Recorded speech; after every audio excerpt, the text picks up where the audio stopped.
கோவை பீளமேடு பகுதியில் உள்ள பன் ரிபப்ளிக் வணிக வளாகத்தில் 2 நாட்கள் நடைபெற்ற கோயம்புத்தூர் ஃபேஷன் ஃபெஸ்ட் என்னும் போட்டியில் கலந்து கொண்டு தமிழகத்தின் சிறந்த ஆடை வடிவமைப்பாளர் 2024 எனும் பட்டத்தை வென்ற குடும்பத் தலைவிகள்.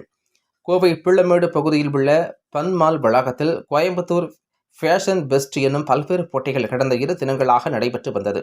இந்த விழாவை ஃபேஷன் ஆர்ட் இன்ஸ்டிடியூட் மற்றும் ஃபன் மால் இணைந்து நடத்தியது. இந்த நிகழ்ச்சியை ஃபேஷன் ஆர்ட் இன்ஸ்டிடியூட் நிறுவனர் சுகுணா சண்முகம் தலைமை தாங்கினார்.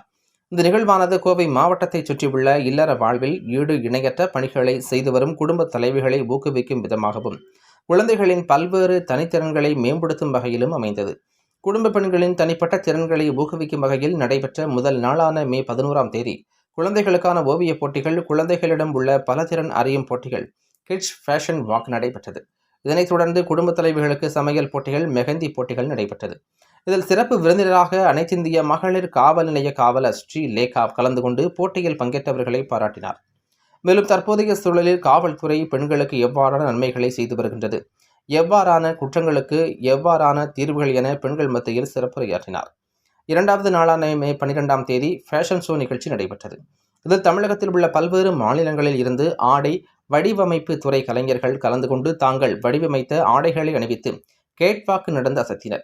இதில் வெற்றி பெற்றவர்களுக்கு தமிழகத்தின் சிறந்த ஆடை வடிவமைப்பாளர் 2024 என்னும் விருது வழங்கப்பட்டது. இந்த விருதுகளை குடும்பத் தலைவிகளான கிருஷ்ணபிரியா, சௌமியா, காயத்ரி ஆகியோர் பெற்றதாக நடுவர்களாக கலந்து கொண்ட PSG கல்லூரியின் டெக்ஸ்டைல் துறை தலைவர் திவ்யா மற்றும் கோவையில் பிரபலமான அனிகா பொட்டிக் நிறுவனர் ஷில்பா ஆகியோர் விழா மேடையில் தெரிவித்தனர். அவர்களுக்கு சிறப்பு விருந்தினராக கலந்து கொண்ட இந்திய அலங்கார வடிவமைப்பாளர் மற்றும் உடல் சிற்ப சிகிச்சை நிபுணர் ஜெயா மகேஷ் பரிசுகள் மற்றும் சான்றிதழ்களை வழங்கினார். நிகழ்ச்சிக்கான ஏற்பாடுகளை கோவையைச் சேர்ந்த NI ஈவெண்ட்ஸ் அமைப்பினர் செய்திருந்தனர். இதனை வணிக வளாகம் வந்திருந்த 1000க்கும் மேற்பட்டோர் கண்டு ரசித்து மகிழ்ந்தனர் என்பது குறிப்பிடத்தக்கது.